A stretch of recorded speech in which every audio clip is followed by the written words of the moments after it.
Te recommandons donc, nous tous, entre tes mains, Tunajitoa sisi sote basi mikononi mwako, afin que tu nous renouvelles.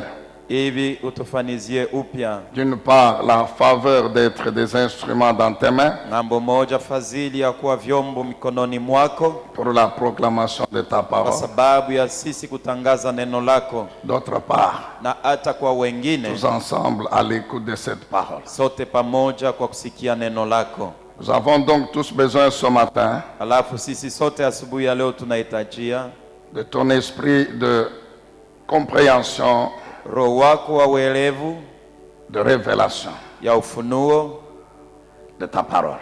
wa neno lako, Et nous prions afin que toute action de l'ennemi, na tunaomba hivi kazi yote ya adui, toute action de l'ennemi kazi yote ya adui s'opposant soit à la proclamation, soit à l'écoute de ta parole, yene kupingana hao kwa kutangaza neno na kuisikia, soit anéanti ce matin encore. ipondwe asubuhi ya leo tena. Nous prions au nom de Jésus, notre Tunaomba Seigneur et katika notre jina la Sauveur. Yesu, Bwana na Mwokozi wetu. Amen.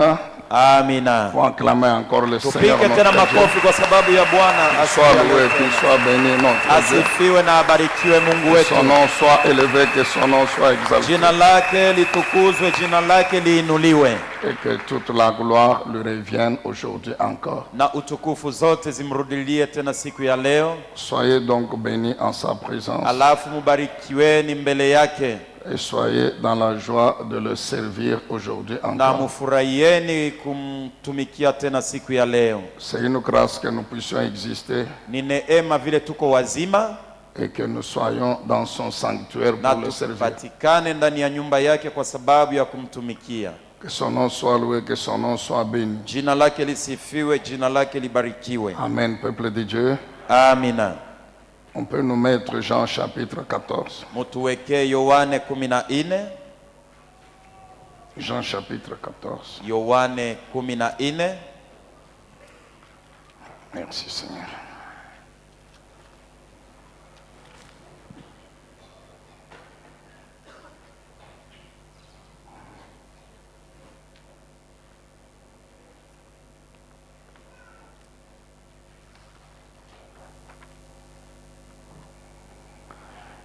Oui, là, Jean chapitre 14, le verset, je m'excuse, le verset 15. Yohane 15. 14:15.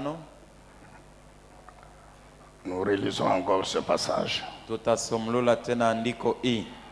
C'est notre Seigneur Jésus qui parle. Ni Bwana wetu Yesu Kristo anaongea. Il dit, si vous m'aimez, vous suivrez mes commandements. Anasema mkinipenda mtachunga amri yangu, Et moi, je demanderai au Père na mimi nitamuomba Baba de vous donner un autre consolateur amipatie mfariji mwingine ou un autre défenseur, au mtetezi mwingine, afin qu'il demeure toujours avec vous. hivi akaye siku zote pamoja nani.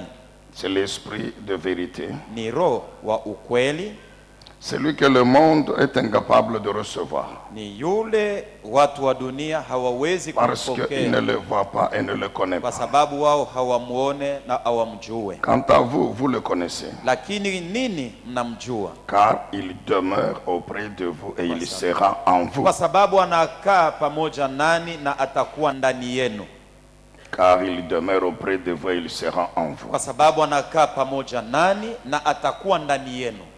Nous voulons aujourd'hui Leo tunataka faire une synthèse rapide kufupisha kwa maneno mnamna ya haraka sur l'œuvre du Saint-Esprit kwa sababu ya kazi ya Roho Mtakatifu au travers de cette qualification. kwa njia ya ile anayoweza kufanya na majina 7. Les 7 qualités qui sont liées à sa nature, Mahali 7 inaambatana na yeye.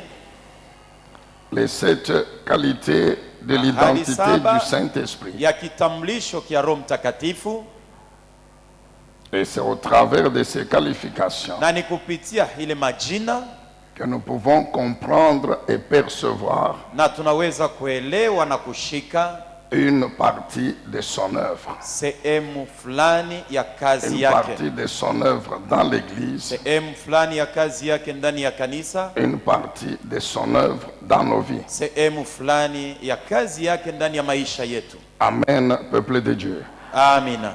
L'œuvre du Saint-Esprit Kazi ya Roho Mtakatifu dans l'église ndani ya kanisa et dans nos vies. na ndani ya maisha yetu. Rappelez, nous avons dit qu'il est le consolateur. Kumbukeni tulisemea kwamba yeye ni mfariji, Il est celui qui nous vient en aide, ni notre aide. yeye msaidizi wetu, Il est notre conseiller.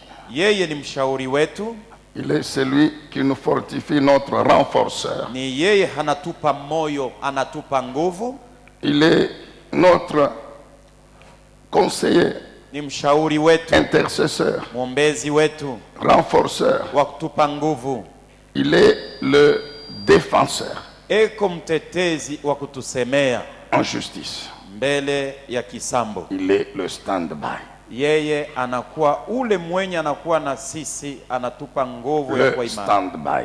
Yeye anakuwa pamoja na sisi. Jésus dit ceci: Yesu anasema hivi, quand il viendra, wakati yeye atakuja, il sera avec vous atakuwa pamoja nani et il sera en vous na éternellement, atakuwa pamoja nani na ndani yenu milele pour toujours. milele. C'est-à-dire, quand il viendra, Ni kusema wakati yeye atakuja, il ne vous laissera plus, hata miachaka il tena, ne vous abandonnera plus, hata miachiliaka ta, non seulement sur la terre, sio tu pa dunia, mais quand le temps arrive lakini siku pour itapofika qu'il puisse nous enlever. hivi apate kutuchukua, Quand le temps de l'enlèvement de l'église arrive, wakati ya kunyakuliwa kwa kanisa itapoenea, il va nous enlever. atatunyakua. Après, bien sûr, la résurrection Kisha basi ufufuko et la transformation pour ceux qui seront vivants na en ce moment-là. kubadilisha kwa watu watakuwa wazima mwile wakati, Et nous rejoignons notre Seigneur Jésus-Christ. na tutaenda kukutana na Bwana wetu Yesu Kristo, Et c'est l'éternité effective na ni dans umilele laquelle kabisa nous kabisa entrons. ndani yake Donc c'est pourquoi tutaingia. il dit que le Na ni Saint-Esprit vile anasema ya kwamba Roho sera Mtakatifu avec vous atakuwa pamoja nani, pour toujours. atakuwa pamoja nani milele. Amen, bien-aimés dans le Seigneur. Amina.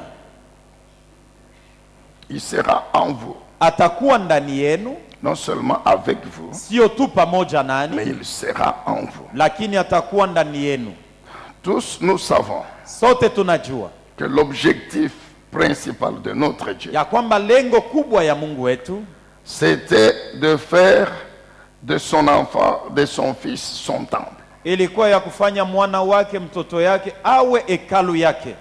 Lorsque l'Éternel a demandé à Moïse Wakati Bwana alimwomba Musa de demander au peuple aambie watu wote de lui amener des offrandes, vous connaissez Exode 25, wamtolee sadaka, mnajua kitabu ya Kutoka 25, Dieu dit, tu me construiras le tabernacle. Mungu anamwambia utanijengea hema, Et Dieu dit que ce sera mon sanctuaire, na Mungu anasema ndio itakuwa nyumba yangu, ma demeure au milieu de mon peuple. vazi ya makao yangu katikati ya batoto yangu. Et nous savons que du tabernacle, Na tunajua kwamba tokea hema on a débouché sur le temple de Jérusalem. mwisho yake walijenga hekalu ya Yerusalema.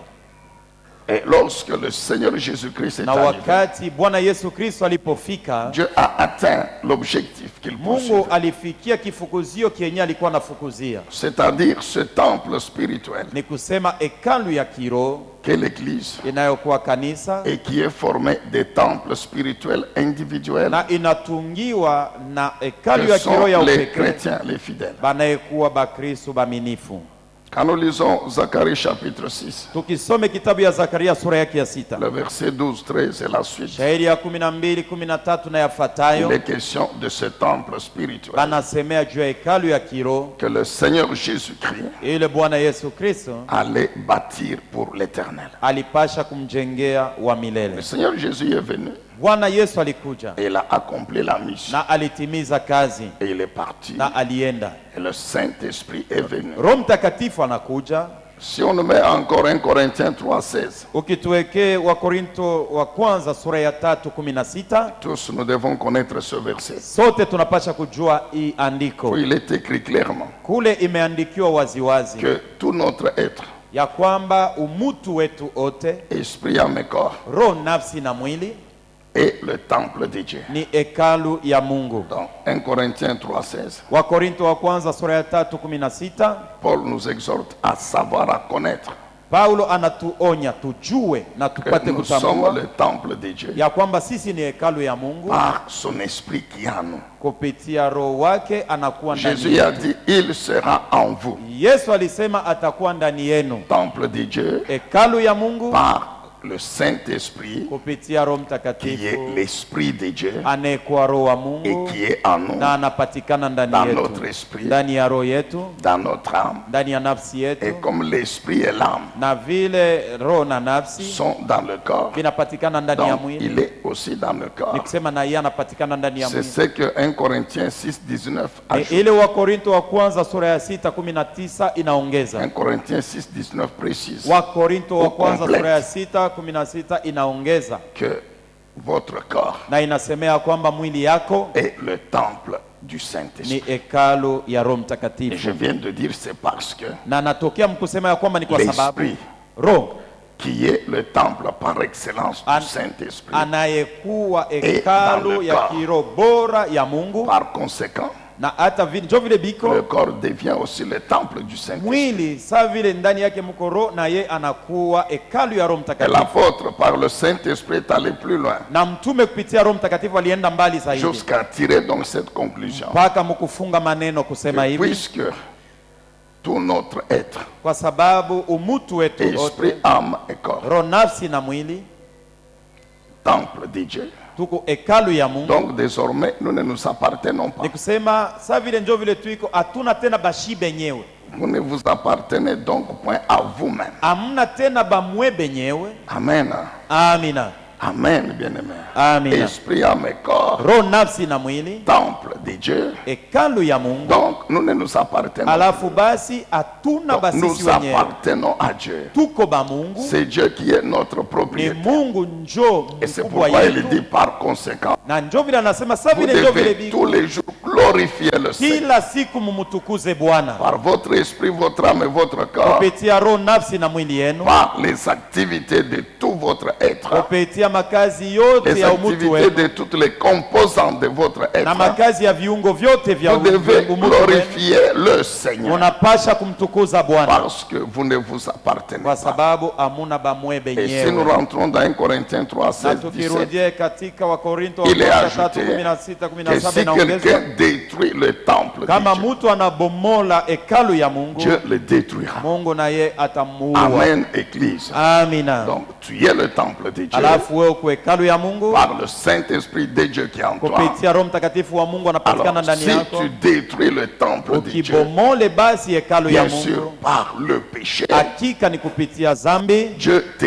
détruira. Mungu naye atakubomola vile Est-ce qu'on vile. peut dire Amen? Tusemeni amina. C'est ce que la Bible dit. Jo ile Biblia inashuhudia. Quand nous lisons Ephésiens chapitre 2, Tukisome wa Efeso sura ya pili à partir de 17, kuanzia 17 mettons 19 twende tuweke 19 jusqu'à 22, mpaka 22 dans ce passage, ndani ya shairi hii. l'apôtre Paul explique aussi aux Éphésiens Mtume Paulo anafasiria vile vile wa ce qu'il Efeso a écrit aux Corinthiens yenye aliandikia wa Korinto, en d'autres termes. mkusema kwingine Mais ça veut dire la même chose. ni kusema tu sawasawa, Puisque le Saint-Esprit est en kwa vous, sababu Roho Mtakatifu yuko ndani yetu, puisqu'il a fait de vous membres de l'Église de kwa sababu Jésus-Christ. anatufanya kuwa wanamemba wa Donc kanisa ya vous Yesu n'êtes Kristo. plus des étrangers, Sema hamna tena wageni, étrangers par rapport à Dieu, wageni mbele ya Mungu, étrangers par rapport au royaume de Dieu. wageni kufuatana na ufalme wa Vous Mungu. êtes les concitoyens des membres du royaume Munakuwa de Dieu. wakaaji pamoja na wakaaji wengine Les wa ufalme wa concitoyens. Mungu. Donc le royaume de Dieu, Munakuwa wakaaji c'est ça ndani ya ufalme wa notre Mungu. patrie.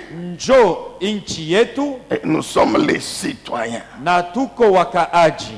membres de la famille de Dieu. wanamemba wa jamaa ya Mungu. C'est là qu'il précise aussi, Njo pale anahakikisha tena parlant du temple spirituel qu'est l'Église. wakati anaongea hekalu ya Il dit, kiroho vous na avez été kanisa, édifiés. anasema mulijengwa, Dieu vous a fait grâce Mungu alimijalia neema de vous greffer à la construction de cet édifice kumichomeka kumajengo ya ile qui est nyumba le temple, l'Église, inayokuwa hekalu dont les fondements na msingi yake ont été posés par les apôtres, les prophètes de Dieu, ilitiliwa na mitume hata na watumishi wa en Mungu, sachant que Jésus-Christ, bene kujua ya kwamba c'est Yesu lui la Kristo pierre principale, la pierre angulaire. ye njo jiwe ya Le katikati, jiwe ya fondement pembe. principal, c'est Jésus-Christ. Msingi mnene ni Yesu Kristo, Et il ajoute na anaongeza que par l'Esprit, kupitia Roho vous êtes devenus une demeure où Dieu habite. nini mnakuwa makao, nyumba mwenye Mungu anapangia.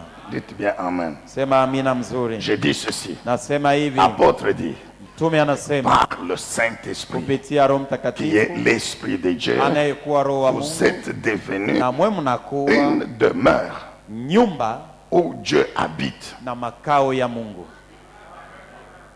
Amen. Amina. Salut un peu le Saint-Esprit. Salut le Saint-Esprit. Umsalimie Roho Mtakatifu. Bien-aimés, nous devons noter ceci. Wapendwa, tunapasha kujua L'œuvre du Saint-Esprit, kazi ya Roho c'est Mtakatifu dans le temple de ni Dieu. ndani ya hekalu ya Mungu.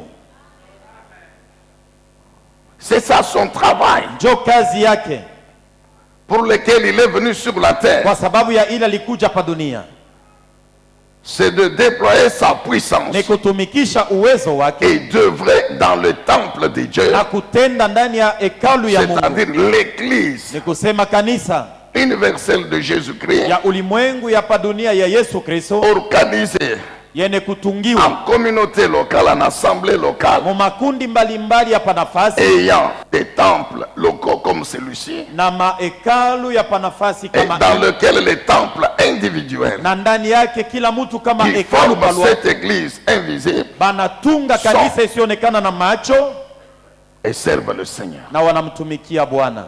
Ça ne veut pas dire Haina que kusema tous ceux qui sont dans des temples wale physiques comme bote ceci banapatikana mahekalu ya kujengewa na ya kuonekana kama hii font partie du temple saint de Dieu. Non. wote wanakuwa hekalu takatifu ya Mungu. Ce Hapana, sont ceux qui sont effectivement ni paka bale kweli kweli des temples individuels de Dieu, banakuwa kia kwanza qui hekalu sont kwa kila mtu kwa effectivement wake wa la Mungu, demeure de Dieu. banakuwa makao kweli kweli ya Mungu, Ceux en qui le Saint-Esprit est et demeure. wale ndani yao Roho Mtakatifu anapatikana na anakaa, Ceux dont leurs esprits, âme et corps wale maroho, nafsi na mwili lui sont soumis, balisha kumtii, lui obéissent, wanamtii, se laissent conduire par lui. wanaitika kuongozwa Ce naye, sont ceux-là ni wale qui forment cette église invisible. wanatunga kanisa isiyoonekana na macho.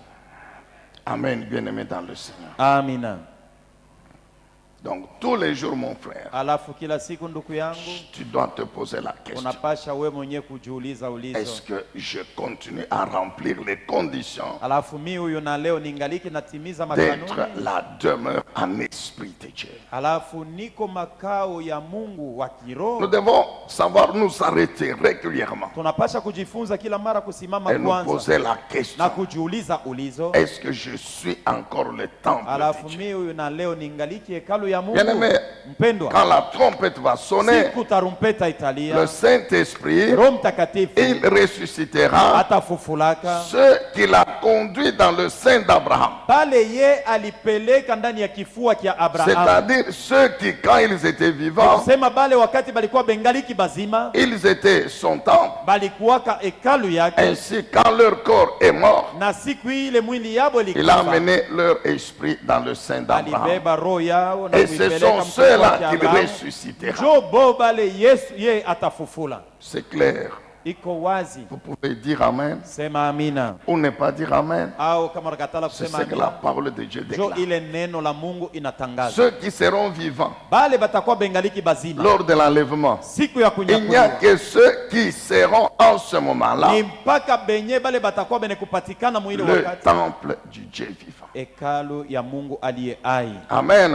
Amina. Donc nous bénissons le Seigneur, Alafu tunambariki le Bwana Saint-Esprit, Roho Mtakatifu car il continue à à opérer dans nos vies. kwa sababu anaendelea na kutenda kazi mu maisha Car yetu, ma vie, c'est la vie de son temple. kwa sababu maisha yangu ni uzima ya hekalu yake. Ma vie, Maisha c'est la yangu vie du temple de Dieu. ni uzima ya hekalu ya C'est Mungu. pourquoi l'Esprit de Dieu, Ndio kwa sababu roho wa il Mungu continue à opérer dans ma vie. na leo iko naendelea na kutenda ndani ya maisha yangu, Parce que je suis son kwa temple. sababu mimi ni hekalu yake. Amen, bien-aimé. Amina.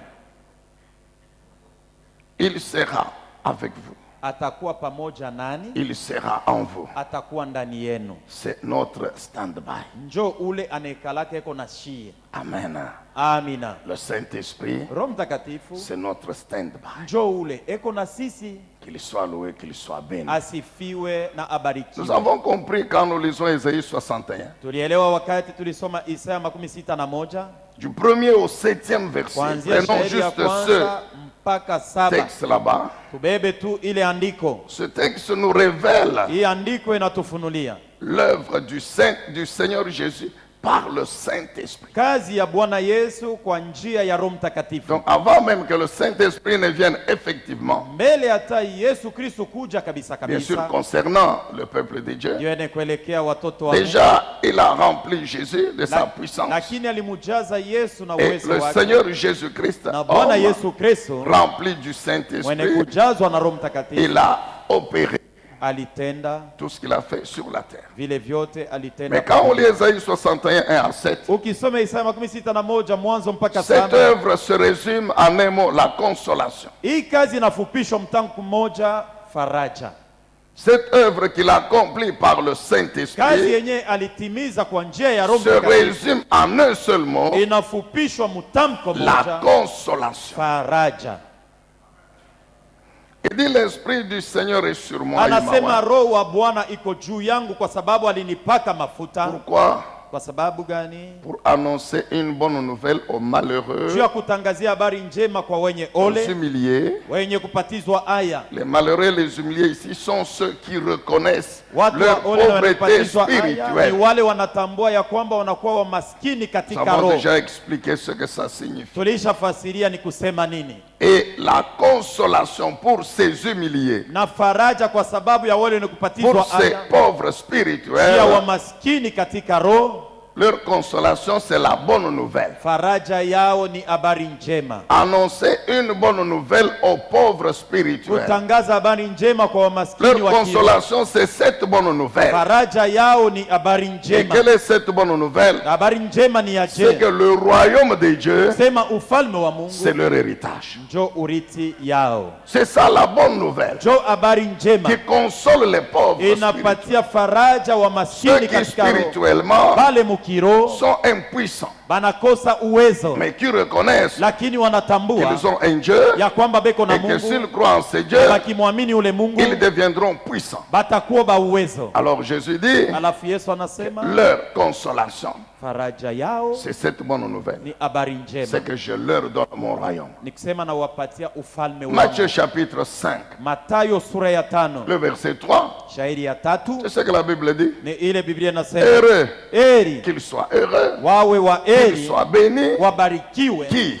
banani Ceux qui reconnaissent wenye leur kutambua pauvreté spirituelle. umaskini wao wa kiroho. Alors, Alafu quelle bénédiction je leur ni donne? baraka gani mimi C'est nitawapatia? mon royaume. Ni ufalme wangu. C'est ça la bénédiction. Jo baraka. Heureux veut dire béni. Eri ni kusema mwenye Qui kubarikiwa, sont bénis? beko bene Ceux qui kubarikiwa, reconnaissent leur pauvreté bale spirituelle. banatambua ya kwamba beko maskini katika Et roho. en quoi consiste la bénédiction? Alafu baraka sasa ni nini? C'est que le royaume de Dieu est à eux. Kusema ufalme wa Mungu C'est ni ça wao. la bonne nouvelle Jo habari njema des pauvres en esprit. ya wamaskini katika roho. Quand on revient dans Ésaïe 61, Ukirudie katika Isaya 61, il dit pour guérir ceux qui ont le cœur brisé. anasema juu ya kuponyesha wenye kuwa na mioyo yenye Donc ceux kuvunjika, qui sont brisés dans leur esprit, dans leur âme. benye kuvunjika, benye kulemewa ndani ya roho na nafsi yao, Maladie spirituelle de l'homme spirituel. magonjwa ya kiroho ya mtu wa kiroho, Qui ont même des conséquences sur le corps. inakuwa hata na matukio yake mumwili. Leur consolation, Faraja c'est la yao guérison. ni uponyaji,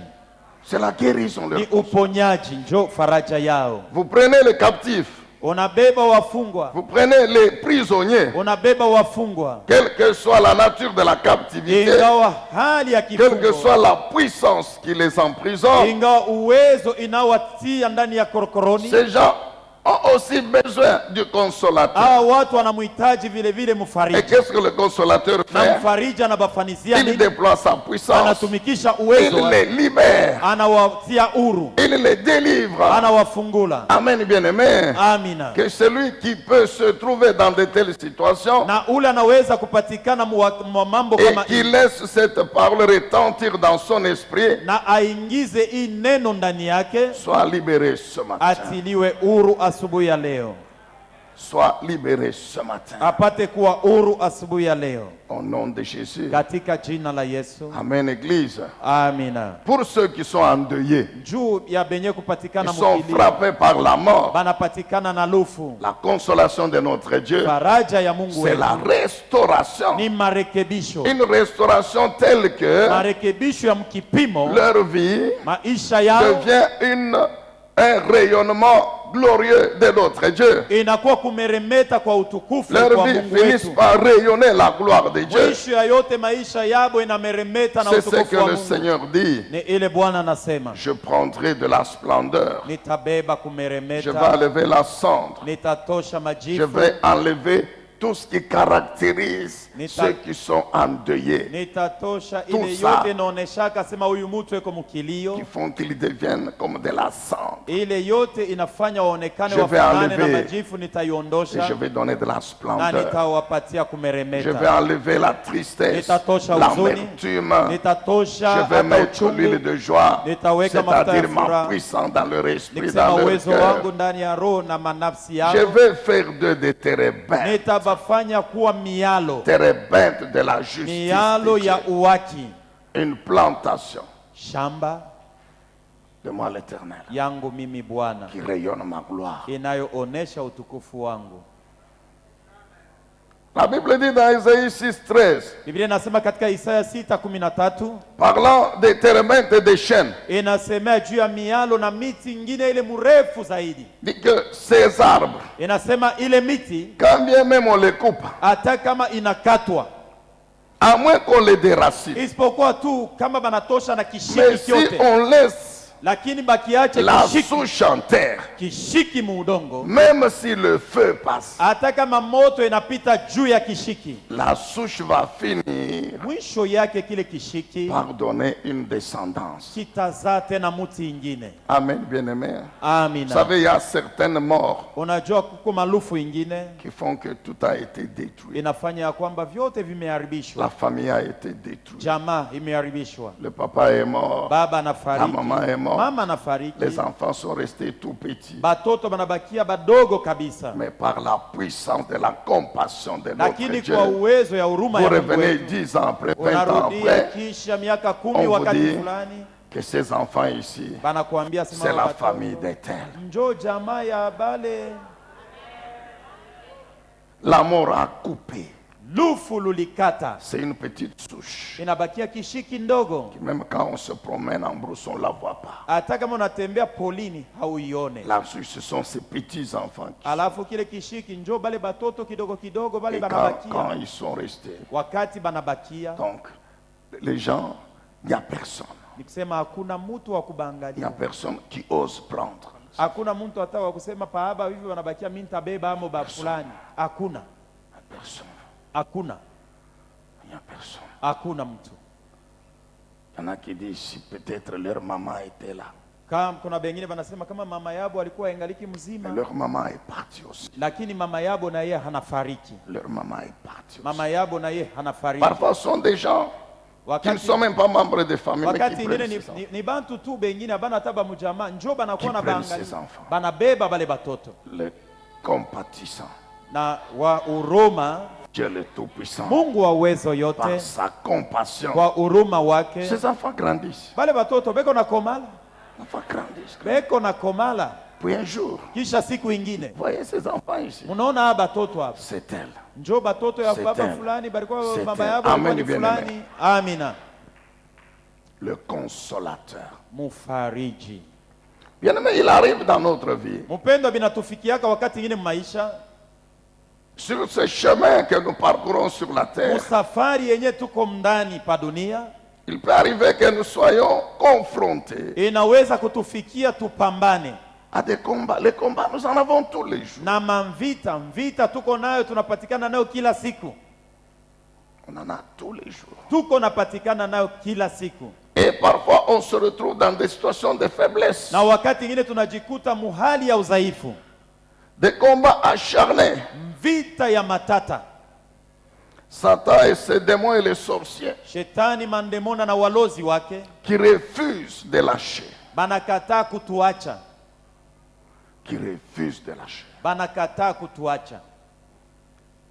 Et souvent, notre Dieu, Na kila mara Mungu wetu il laisse parfois agir. anabaacha saa ingine bafanye bile banapenda maisha yetu, Mais c'est parce qu'il sait lakini ni kwa sababu yeye qu'en anajua, définitive, na hata mwisho ya yote j'interviendrai. mimi nitatenda. Et notre Dieu, il intervient Na comment? Mungu wetu anatendaka je? Même s'il envoie les anges, Hata kama anatuma wa il n'y malaika, a personne qui voit les anges. hakuna mtu ataona ba Mais malaika. il commence par nous-mêmes. Anaanza kwanza na sisi Parce que wenyewe, l'ennemi, kwa sababu adui en nous combattant, kutupika vita son objectif, kifukuzio c'est kyake détruire le temple de Dieu. ni kuharibu hekalu ya Mungu, C'est me détruire moi le temple de ni Dieu. kuniharibu mimi hekalu wa Mungu. Alors, oh, le Saint-Esprit, il est à moi. Japo Roho Mtakatifu ye eko Ça, ndani yangu, l'ennemi ne le sait pas. ile ya adui Le haijui. Saint-Esprit est à moi. Roho Mtakatifu eko ndani C'est yangu, que le Saint-Esprit, yani vile Roho il Mtakatifu peut laisser peut-être un temps. anaweza kumwachia hata wakati. Peut-être que le combat, c'est à cause de ma faute. Saa zingine ile vita napatikana nayo ni Comme kwa ce sababu ya fut le mkosa cas yangu. d'Israël. Kama ilikuwa mfano wa Israeli, L'ennemi plus fort est venu le détruire Adui comme wa punition de Dieu à cause de son péché. alikuwa kuwaua na kuharibu kama mapizo juu ya dhambi yao walitenda mbele ya Mungu. Mais ce Dieu qui est compatissant, Lakini huyu Mungu wa huruma qui est prêt eko tayari de pardonner à son peuple. kusamea batoto yake. Amen, bien-aimé. Amina. Il intervient Anatenda pour fortifier son peuple, juu ya kupana moyo batoto pour yake, le fortifier, juu ya kubapatia le moyo, juu renforcer. ya kubapatia nguvu zaidi. Amen. Amina. Souvenez-vous d'Ésaïe 40. Kumbukeni Isaya 40. Ésaïe 40, Isaya 40, verset 1er. shairi yake ya kwanza. Vous aviez expliqué le contexte. Tulimifasiriaka wakati ile mambo vile Aujourd'hui, nous ilikuwa, sommes en train de faire la synthèse, on va vite. na leo tuko nafupisha maneno, La tuko Bible dit, naharakisha. Dieu, Biblia inasema Mungu, qu'est-ce que l'Éternel dit? Mungu anasema Il nini? faut qu'on puisse réconforter mon Père, Tafadhali bapatie nguvu qu'on taifa puisse yangu, consoler mon Père, wafariji taifa qu'on yangu, puisse le fortifier wapatie nguvu et dire à mon Père na kuambia batoto yangu qu'après tout, ya kwamba mwisho ya même si yote, j'ai permis hata kama niliruhusu pendant un temps wakati fulani que tu sois affecté, hivi que la uamkiziwe, souffrance soit là, mateso que ikupate, l'épreuve soit là, kipimo mais kikupate, sache lakini qu'à jua partir d'aujourd'hui, ya kwamba kuanzia leo Jérusalem, Yerusalema la souffrance est terminée. mateso yamekoma. Il dit fortifier mon peuple. Anasema pana Dites moyo à taifa Jérusalem yangu. Ambia que Yerusalemu sa souffrance est finie. mateso Moi, yake son yanamalizika. Dieu, Mimi Mungu qui wake avait permis aliruhusu le combat vita et la souffrance, na mateso, j'ai dit à mon peuple naambia batoto que yangu c'est terminé. ya kwamba kuna J'ai malizika, décidé na nabeba de mpango mettre fin à la ya souffrance. kukomesha mateso. Dites encore à Jérusalem Naambia tena que non Yerusalemu, seulement le temps de la souffrance est sio tu fini, wakati ya mateso mais yamekoma, que même hata la punition maapizo que je lui avais ile donnée nilimwapiza à nayo cause de son kwa péché sababu ya dhambi yake est suffisante. inatosha. Ah, est-ce qu'il y a quelqu'un ce matin Kuna mtu mmoja asubuhi ya qui leo peut s'appuyer sur cette parole anaweza kuegamia hii neno et dire non à l'ennemi, na kuambia hapana kwa adui résister à l'ennemi na kushindana na qui adui continue à lui faire sentir ule eko natafuta msikilishe na que tu te kumuonesha rappelles encore le péché là. kwamba wewe Si unakumbuka ile dhambi. aujourd'hui on ne t'a pas marié, pas Kama encore leo marié, hauolewe, c'est hauolewe, parce que tu avais fait ceci, cela, Injuri fanyika parce que tu kifulani. avais avorté, Injuri parce tubolaka que tu mimba. avais mis au monde, Injuri ulizalaka tu es devenue une fille mère. na Non. unakuwa mtoto unakuwa L'identité mtoto mwanamke de ingaliki fille mère mtoto, est lakini kama mtoto. terminée. Ile mambo asema nilizalaka Je ningali mtoto suis kidogo fille de ilishakwisha. Dieu, un point et Niko un trait. mtoto mwanamke wa Mungu, ndio C'est ça mon kile niko, identité. ndio kile mimi niko. Et comme mon Dieu Na sasa vile m'a Mungu wangu pardonné, alinisamehe, il a décidé de me alibeba mpango restaurer. ya kunirekebisha. Amen, bien-aimé. Amina. Nous devons dire cela au diable. Tunapasha kumwambia hii mambo shetani. Notre Dieu a dit, Mungu wetu alisema c'est fini le temps de souffrance. wakati ya mateso C'est à yamekoma. quelqu'un qui peut croire ce Kuna mtu matin. anaweza kuamini Cette asubuhi ya maladie leo. qui résiste encore. Magonjwa hii Est-ce que ingaliki tu na peux croire avec moi, ma soeur, naweza kuamini pamoja na mimi dada que yangu c'est fini, ya c'est kwamba fini. kuna malizika kabisa. C'est fini, c'est Kuna terminé. malizika C'est ce kabisa. qu'il nous dit aujourd'hui, notre Dieu. Kile Mungu Que wetu le anatuambia temps là est terminé. ile wakati Le temps, yamemalizika. c'est vrai, il y aura d'autres combats, mais pour Ni le kweli, moment, vita itakuwa le temps ingine, de ces combats, c'est fini. lakini ile Le temps wakati de ya ile cette vita souffrance est terminé. ilishamalizika, ya ile Le temps mateso de yanaisha. cette situation est Wakati ya ile terminé. mambo Oui, yamekoma, oui, le temps de cette situation est hiyo wakati ya terminé. ile mambo imemalizika. Pourquoi? Kwa sababu gani? Parce que, Kwa sababu même s'il y avait une punition, hata kama kulikuwa apizo, Dieu dit c'est terminé la Mungu punition. anasema Il n'y aura maapizo pas une yamalizika, autre. hakutakuwa Donc tena ingine. maintenant c'est la restauration. Sasa ni marekebisho, Maintenant c'est la délivrance. sasa ni Et ufungulivu. fortifie-toi mon bien-aimé. Ujipe moyo ndugu yangu, Fortifie-toi ma soeur. ujipe moyo, ujipe Dans moyo ton dada yangu, esprit. ndani ya roho yako. Le Saint-Esprit, Roho Mtakatifu le renforceur. wa kupanana nguvu, C'est lui qui nous fortifie dans notre esprit. mwenye anatupatia nguvu ndani ya roho yetu, Tout en nous consolant tena anatufariji. que c'est terminé. Anasema kuna malizika. Ah bien-aimé, Mpendwa, oui nous devons croire que c'est fini. ndio tunapasha kuamini ya kwamba kuna Surtout malizika, si c'était l'œuvre des ennemis. zaidi kama ilikuwa kazi ya kutoka kwa Parce maadui. que quand nous allons encore dans Isaïe Kwa 41, sababu tukienda tena Muisaya à makumi na partir moja du 8e kuanzia verset, shairi yake ya 8. Amen bien-aimé, Amina. le Saint-Esprit, Roho Mtakatifu qu'est-ce qu'il nous révèle encore? anatufunulia tena Que nini? j'interviendrai. Ya kwamba mimi nitaingia mu Je mambo finirai nitatenda. par intervenir Mwisho yake nitaingia mu Par mambo mimi ma nitatenda puissante kwa main. na mkono wangu wa uwezo. par ma puissante Kwa main. mkono wangu wa uwezo J'interviendrai nitaingia mu mambo pour combattre en ta juu ya faveur. kukukombania juu ya buzuri La wako. Bible est pleine Biblia des inajaza illustrations na vionesho qui mbalimbali. montrent Inaonesha qu'à maintes reprises, ya kwamba mara na quand le mara peuple de Dieu wakati watoto wa a été confronté à walipambana des situations na mambo compliquées, mubaya, Dieu est intervenu Mungu aliingia mu mambo na pour kutenda opérer le miracle juu ya de kutenda délivrance. miujiza ya ufungulivu. Laisse-moi te conduire encore ce Acha matin nikuongoze tena dans asubuhi.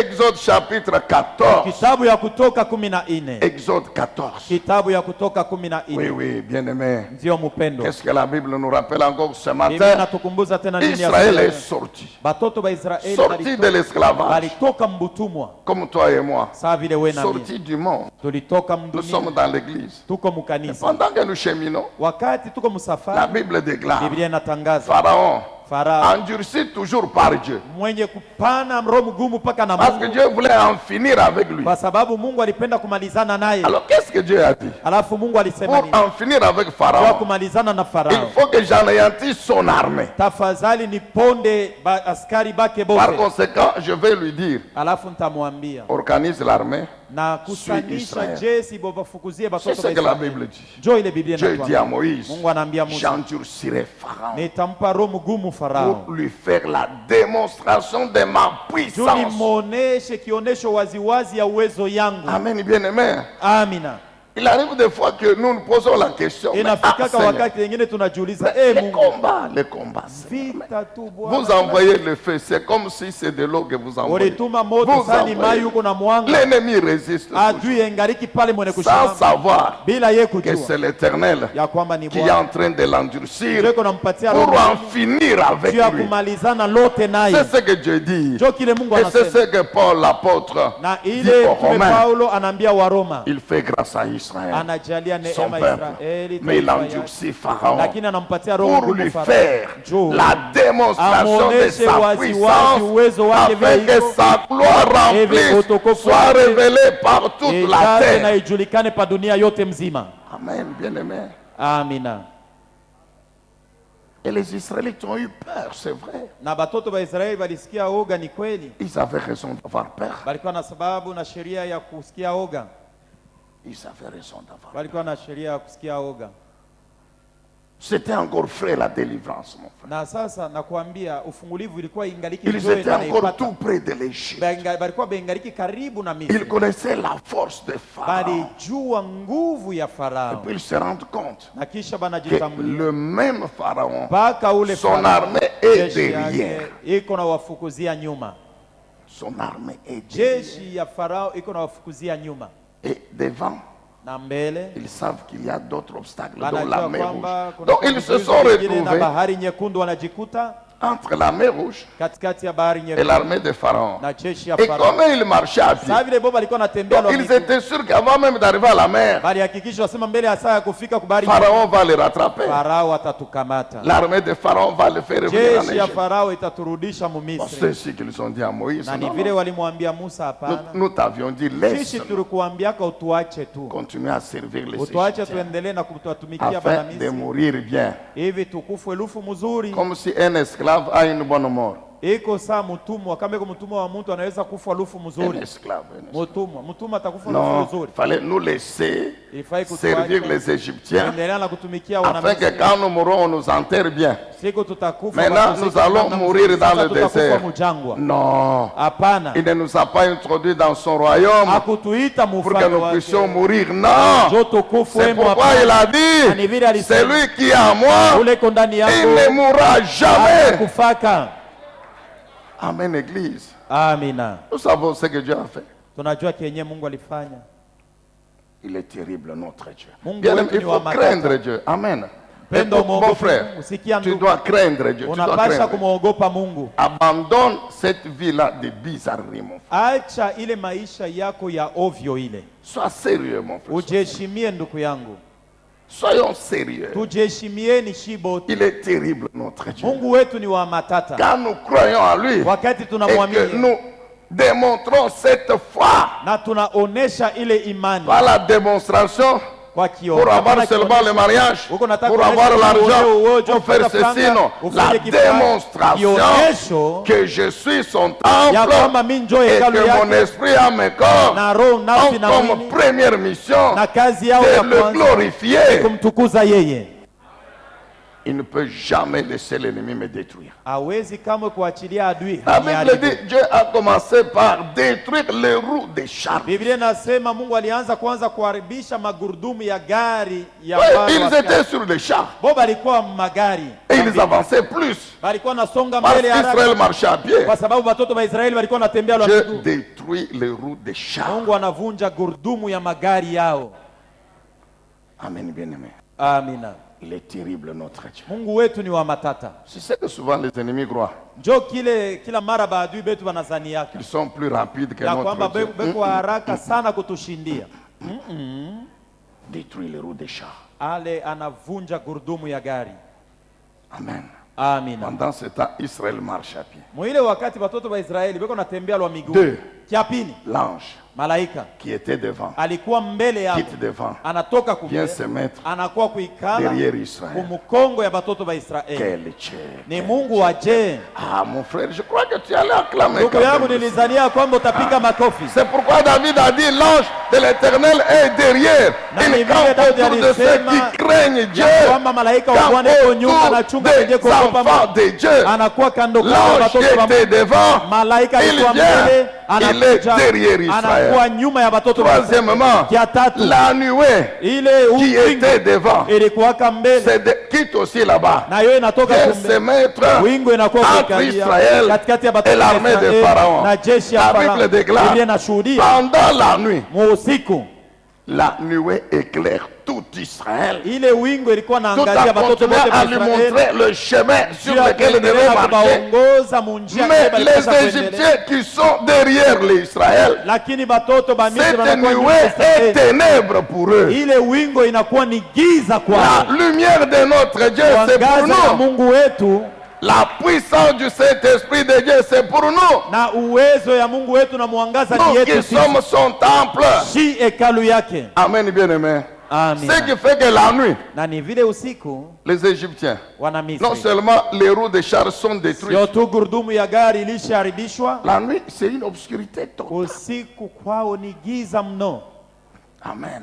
Amina. Et Dieu attendait. L'objectif était quoi? Na kifukuzio kia Mungu ilikuwa ni nini? Que Israël arrive à la mer Rouge. Batoto ba Israeli bo bafike ku bahari nyekundu, Il les fait traverser et awavukishe il utilise la même mer na atumie paka pour bahari moja moja engloutir juu ya kumeza toute l'armée de Pharaon. jeshi ya Farao. Isaïe 41 déclare: Isaya 11 Je natangaza te soutiens na kushikamisha par ma droite na triomphante. mkono wangu wa kuume wa ushindi. La Bible ajoute la droite de justice. Biblia nasema Pourquoi? mkono wa haki. Kwa Pour sababu te gani? justifier, Juu ya toi, kuhesabia haki, démontrer à tes ennemis kuonesha maadui que yako tu es à ya moi, kwamba uko que wangu, tu es mon temple, uko hekalu yangu, et que l'ennemi, il commet une erreur en voulant t'attaquer. na adui anafanya kosa vile kuna tafuta kushambulia weye. C'est là que Dieu dit: Na ni pale Mungu je anasema fais de toi ce traîneau écu, na kufanya kuwa ile gurudumu ya machongo chongo garni d'une pointe en diamant. iko na chongo ya alimasi, Ainsi, na ni vile quelle que soit l'immensité de la montagne, ingawa bunene bwa mulima vile buiko tu vas la broyer. utaisaga. Ah, Dieu le Saint-Esprit, me merci. Mungu Roho Mtakatifu, Donc, asante. quelle que soit la puissance Ingawa que les uweza ennemis peuvent déployer, hii quelle maadui que soit la banaweza puissance, kutumikisha, ingawa uwezo yao, même si c'est la puissance de la mort, hata kama ni uwezo ya mauti, même si ce sont les esprits démoniaques méchants, les plus puissants là, qui opèrent dans les lieux célestes comme la Bible déclare, iko natenda ewani vile Biblia par inatangaza, la puissance du Saint-Esprit, kwa uwezo wa Roho Mtakatifu qui opère en nous, anayetenda ndani yetu, qui œuvre dans nos vies. anayetumika ndani ya maisha C'est ce yetu. qu'Éphésiens 1 Ni ile wa Efeso sura ya kwanza nous révèle. Vous inatufunulia. lisez à partir de 17. Utaisoma kuanzia shairi ya Vous connaissez 17. ce passage. Unaijua ile andiko. Qu'est-ce que l'apôtre Paul dit? Tume Paulo anasema nini? Je prie le Père. Namuomba Baba. Qu'est-ce que je demande au Père? Namuomba nini Baba? De vous donner de la sagesse, Amipatie de hekima, la révélation, amipatie de ufunuo, l'intelligence, amipatie pour que akili, vous puissiez mieux le connaître. hivi mumujue Qu'est-ce que je vizuri. lui demande Namuomba encore? tena nini? Qu'il éclaire votre esprit, Angazie roho yenu, qu'il illumine votre esprit. angazie roho Et yenu, au niveau de votre esprit, ndani ya roho vous yenu allez percevoir mutaona l'espérance à laquelle je vous ai appelé. taraja kwenye Vous allez nilipitia, percevoir mutaona la glorieuse richesse de l'héritage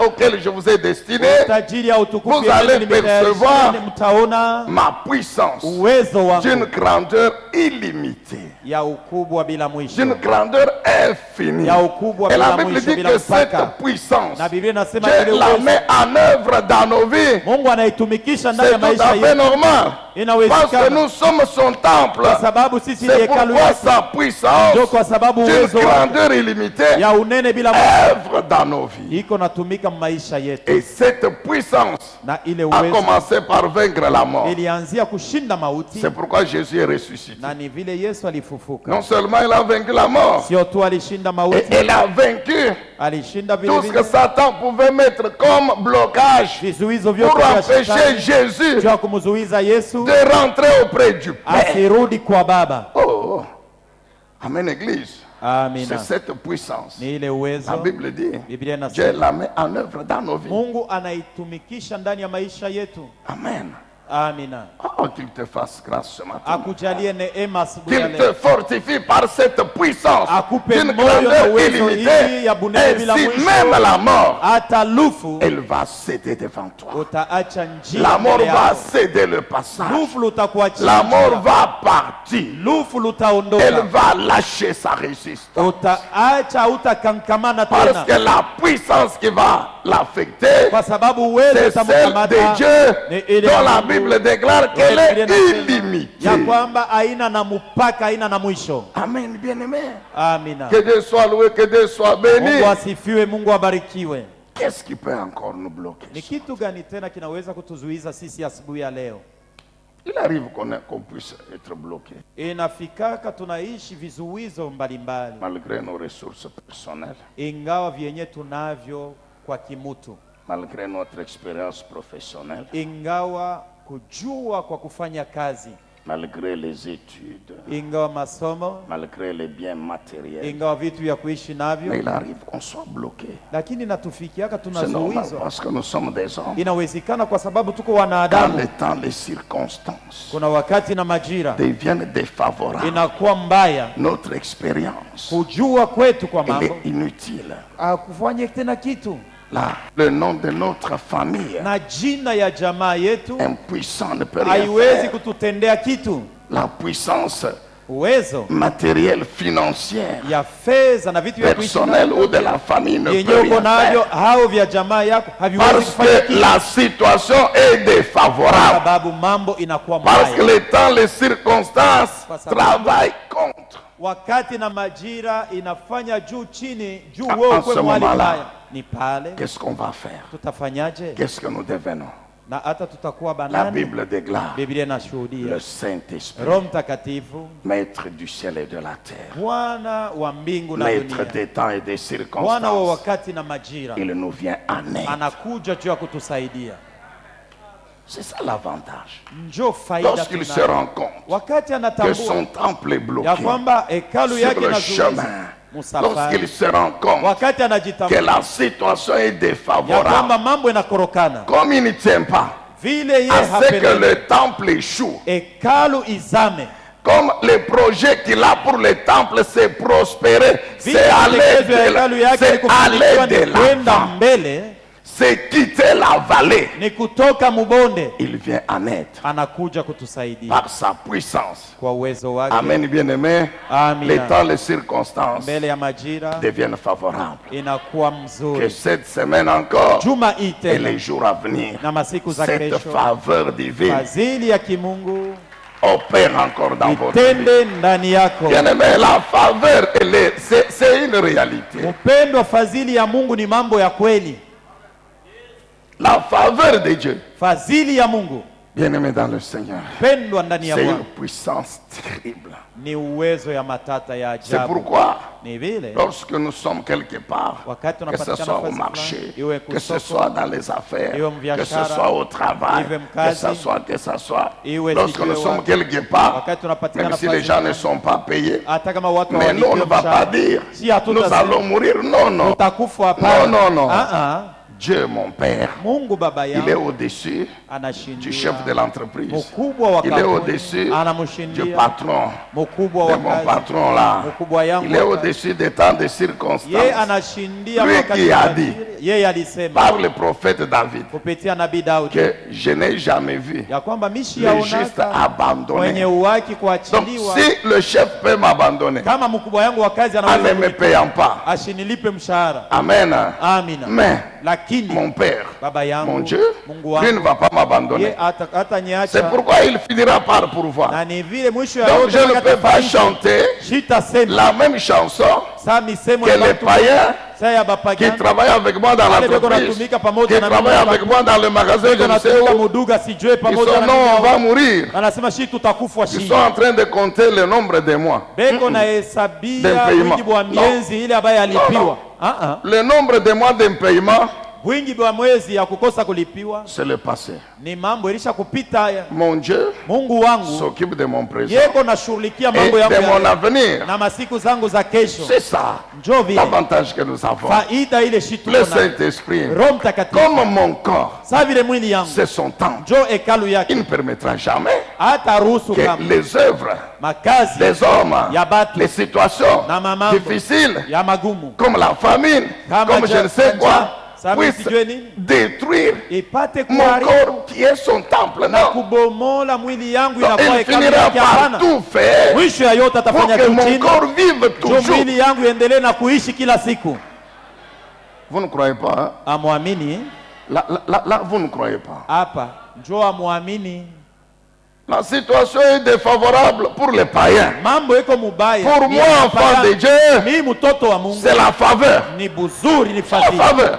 ni fadhili Pour moi, c'est la faveur. kwangu. Mimi ni fadhili, C'est la grâce de ni Dieu. neema ya C'est Mungu, cette grâce qui fait ni que, neema inafanya quelle kwamba que soit ingawa la profondeur uketo de la situation, ya mambo vile iko, mon Dieu vient toujours à mon Mungu aide. wangu mwisho ya yote anakuyaka Il paka vient kunisaidia, toujours à mon aide. anakuyaka paka La kunisaidia. faiblesse peut être telle que Na hata mambo inaweza kuwa La mkipimo. faiblesse Udhaifu peut atteindre un niveau tel que inaweza kufikia mkipimo. même quand je ferme les yeux hata kama mimi nafunga pour macho prier, juu ya kuomba, je ne sais quoi dire. mimi nashinda na kia kusema. Je ne sais quoi dire. Mimi nakosa na kia Et kusema. pendant ce Na temps-là, mwile wakati l'ennemi vient adui anakuya pour me dire, juu ya kuniambia, mais tu n'as qu'à quitter l'église. wewe mwenyewe shubiache vya Mungu Tu n'as vyenyewe. qu'à maudire Dieu. Shumulaane na mwenye Comme la Mungu femme de mkane. Job avait Sasa dit vile à mke Job. wa Yobu aliambiaka Yobu. Dans cette situation Mu ici, mambo hii.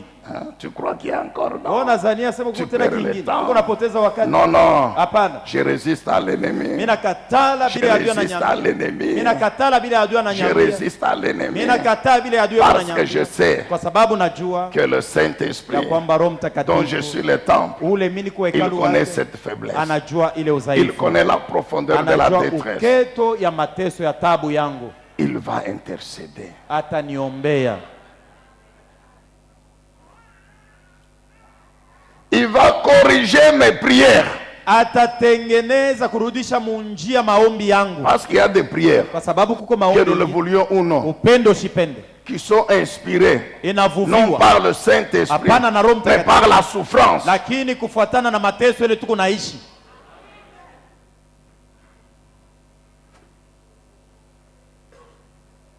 Des prières Maombi qui n'ont rien à voir avec la volonté de Dieu. hailinganishwa hata mkimoya na mapenzi ya Parce que Mungu, la souffrance, kwa sababu mateso elle est énorme. inatupita akili. On oublie même Unasahau que la souffrance hata ya kwamba mateso ne m'enlève pas l'identité d'enfant de Dieu. On oublie, haitoshe on oublie. kitambulisho kyangu kya butoto bwa Et si Mungu. vous entendez quelqu'un dire, mais Na ni vile si utasema réellement unasema, j'étais enfant de kama ni Dieu, vya si kweli réellement, mimi ndikuwa mtoto wa Seigneur, Mungu, si réellement j'étais ton kama enfant, ndikuwa est-ce tu que tu mtoto peux yako, permettre unaweza que je kuruhusu connaisse une telle situation? niishi mambo ya hivi? On se met à interpeller Dieu. Unaanza kumfokea na Mungu. Seigneur, Bwana, est-ce que réellement je suis ton ni vya enfant? kweli mimi huyu mwenyewe niko mtoto Non, wako ma wewe? soeur, tu es enfant Dada yangu de uko Dieu. mtoto wa Mungu. Non, mon frère, tu demeures Ndugu enfant yangu, de Dieu. uko paka mtoto wa Mungu. Dis-lui seulement, Mwambie tu, oui Père, ndio Baba, tu connais tout. unajua vyote. Comme moi, je ne sais même plus prier. Siwezi hata Dieu le kuomba. Saint-Esprit. Mungu Roho Mtakatifu. Ta parole déclare Neno lako dans inatangaza. Romains chapitre Wa 8, Roma sura ya versets 26 et 27, makumi mbili na que sita, quand makumi nous, na tes saba, enfants, wakati sisi ton batoto yako, temple, hekalu nous yako, manquons des mots tunakosa dans misemo la prière, maombi, toi tu prends la relève. we unabeba pale, we Tu ndio vas auprès de Dieu le unaenda Père. kwa Mungu Tu Baba, vas auprès de Dieu le Fils. unaenda kwa Mungu Tu Mwana, exposes notre situation. unamwambia, Et unabambia quand mambo toi tu yetu. parles, Wakati wewe unaongea, un homme ne peut jamais prier comme ça. mtu C'est ce que la hawezi Bible kuomba sawa dit. wewe, Biblia Et ndio vile quand inasema. toi tu intercèdes, Na wakati wewe Dieu unaongea, le Mungu Roho Saint-Esprit, Mtakatifu c'est en accord avec le Père. ni kulinganishwa na C'est-à-dire Baba, en accord avec sa volonté, sa vision pour ni ma vie. kufuatana na onyo na mapenzi yake juu ya maisha yangu. Le Saint-Esprit, Roho Mtakatifu notre intercesseur. wa kutuombea, Je dis ton intercesseur. nasema wa C'est kukuombea, pourquoi, na ni vile quand tu as prié, wakati unaomba sois humble pour lui dire, uwe mnyenyekevu juu ya Oui, kumwambia, mon Seigneur. ndio Bwana wangu, ça c'est ce que j'ai fait. hii njoo ile mimi nasema. Peut-être que, Saa zingine peut-être que saa zingine c'est en dehors. biko C'est ce que nje Dieu a prévu pour ya moi. vile wewe ulinitayarisha. Accepte de corriger. Itika kunirudisha Accepte de munjia, compléter. itika Et kuongeza amène auprès du na trône. upeleke Il va le kwako, faire. hata Dieu yafanya. le Saint-Esprit. Mungu Roho Mtakatifu. Amen, bien-aimés. Amina. Est-ce que ce matin, au milieu de nous, Asubuhi ya leo katikati yetu il y a des frères et sœurs huko banduku na badada qui sont confrontés toujours au blocage? banapambana na vizuizo. C'est vrai, la situation est là. Ni kweli mambo iko vile, C'est vrai, les opportunités sont là. kweli mafanikio iko, Mais on ne sait pas laquelle saisir. lakini haujua utendea wapi. C'est vrai, il y a une action qu'on doit Ni entreprendre. kweli kuna kitu unapasha kufanya, Mais on ne sait pas si on doit y aller unajiuliza ou niende bien on doit d'abord demander à Dieu. au ni muombe Seigneur, kwanza est-ce que Mungu. je peux? Bwana, naweza Personnellement, kwa upekee, je me rends compte, je najitambulia suis conscient ya kwamba que niko je na peux y sababu, aller. naweza kwenda, Mais lakini comme je ne peux pas saa vile siwezi engager Dieu derrière moi, kuingisha kubeba Mungu akuwe nyuma yangu, je le consulte d'abord. namuuliza kwanza yeye, Je le consulte d'abord. namuuliza kwanza yeye. Comme je ne sais pas laquelle des opportunités. Saa vile sijue ni mafanikio gani. C'est vrai, j'ai l'argent. Ni kweli niko na fedha. Il faut que je fasse quelque chose. Tafadhali nifanye kifulani. Alors il y a des propositions. Alafu kuna mambo Celui-ci vient te dire non mon frère, tu sais, si tu arrives à Dubaï, tu sais, si tu arrives à Istanbul, si tu arrives à Djobour, si tu arrives, allons seulement à Kasenga ici. Donc tu as des sollicitations. Kila mtu yuko nakuwa kukuambia tu as l'argent, tu as na fedha. Tu as l'argent. Uko na fedha. C'est pas que tu n'as pas le capital, tu as le capital. Haina sema unakoza fedha ya mwanzo uko nayo. Mais tu vas investir où? Lakini fedha yenyewe utanunua nayo vitu gani? Amen, bien-aimé. Amina. La Bible déclare. Biblia inashuhudia. Viens auprès de moi. Kuja kwangu. Consulte-moi. Uniulize. Je t'instruirai. Nitakuagiza. Je t'instruirai. Nitakuagiza. Je te montrerai. Nitakuonesha. Là où tu dois aller. Kwenye utaendea. Et ce que tu dois faire. Na kile utafanya. Avec le capital. Na ile franga unayo. Tu dois entreprendre une action. Unapenda kuanza kufanya kifulani? Oui, oui, consulte-moi. Ndio niulize. Je vais te rassurer. Nitakuhakikishia. Si tu dois y aller. Kama unapasha kwenda. Ou si tu ne dois pas aller. Au ubakie. Le conseiller. Mushauri. Le Saint-Esprit. Roho Mtakatifu. Amen, Église. Amina. Amen, Église. Amina. Et pourquoi il fait tout ça? Kwa sababu gani yeye kunafanya bile vyote? Pourquoi il fait tout ça? Kwa sababu yeye kunafanya bile C'est vyote. parce qu'il a reçu la mission. Kwa sababu alipokea kazi. Non seulement de faire de nous. Sio tu ya kutufanya sisi. Les temples de Jésus-Christ. Hekalu ya Yesu Kristo. Mais lakini pour que par sa puissance. Hivi kwa uwezo yake. La gloire utukufu de Jésus-Christ soit manifestée par nos vies. Upate kuonekana kupitia maisha. C'est ce que Jésus dit. Na ni ile quand il viendra, il manifestera ma gloire. Ataonesha utukufu wangu. Maintenant, comment sasa le temple doit manifester la gloire de Jésus-Christ sur la terre aujourd'hui? Leo. La puissance du Saint-Esprit. Uwezo wa Roho Mtakatifu. C'est vrai. Ni kweli. Elle vient. Anakuja. Elle nous console. Anatufariji. Elle nous vient en aide. Anatusaidia. Elle nous fortifie. Anatupatia moyo. Elle combat en notre faveur. Anatukombania vita. L'onction nous instruit. Upako inatuagiza. L'onction nous enseigne. Upako inatufundisha. L'onction nous conseille. Upako l'onction nous montre le Upako chemin. inatuonesha. Mais est-ce que c'est tout? Job yote. Il intercède même. Mais est-ce que c'est tout? C'est tout ce que sa puissance a fait. Non, il y a le but ultime pour lequel d'ailleurs le temple est encore sur la terre. C'est de défendre la cause du royaume. Souvenez-vous du procès contre Jésus. Les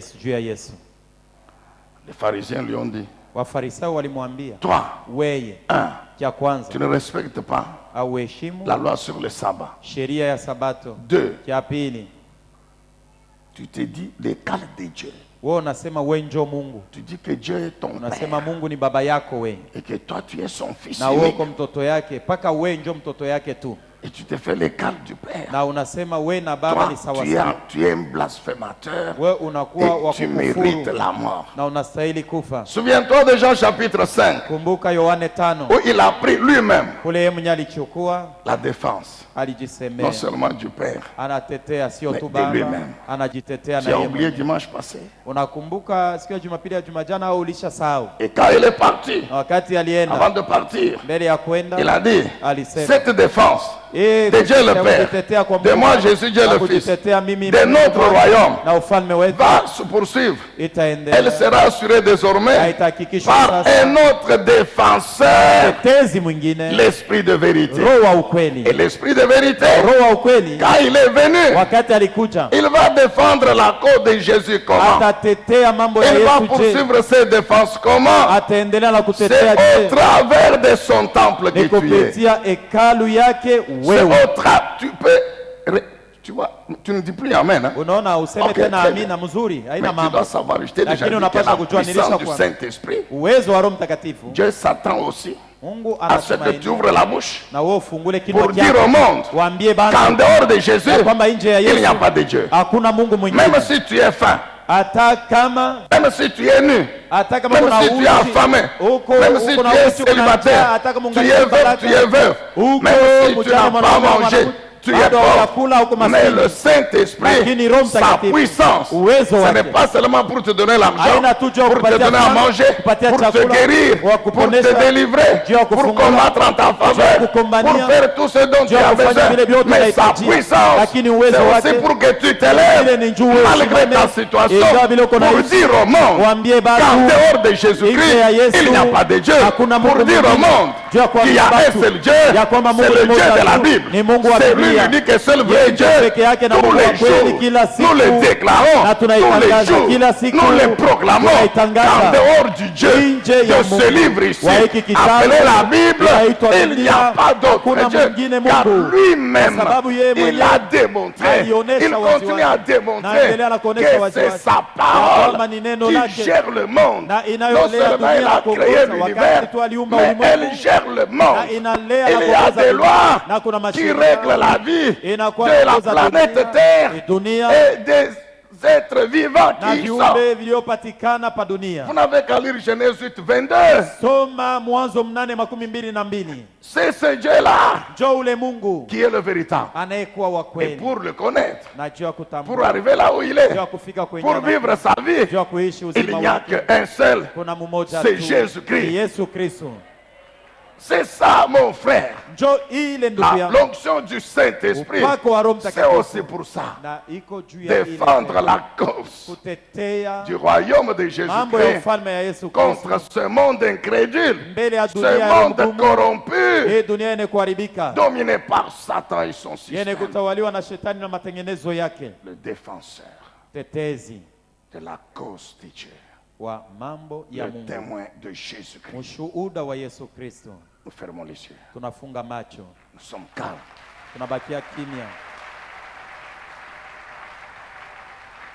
La prière que nous faisons aujourd'hui, ce n'est pas Seigneur guéris-moi, non.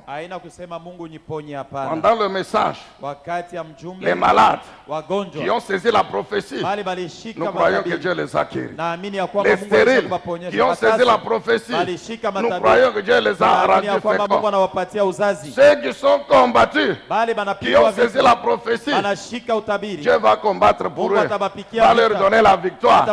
Ceux qui sont bloqués, qui ne savent quoi faire, quelle voie entreprendre, le Saint-Esprit va les instruire. Même maintenant là, il est en train de leur parler, de leur donner une idée, de leur donner une pensée. Mais maintenant, nous prions pour dire Seigneur, merci parce que je suis ton temple. Je le crois aujourd'hui encore et je le déclare. Je suis le temple de Dieu. Esprit à mes corps, par son Esprit Saint qui est à moi. Prions le Seigneur. C'est ça la première intention de prière. Mon frère, ne prie pas autre chose. Ton problème pendant la parole, si tu as suivi la parole, ton problème a eu la solution. Si tu dormais, là c'est ton problème. Mais si tu ne dormais pas et que tu as suivi la parole, sache que la solution elle est déjà là.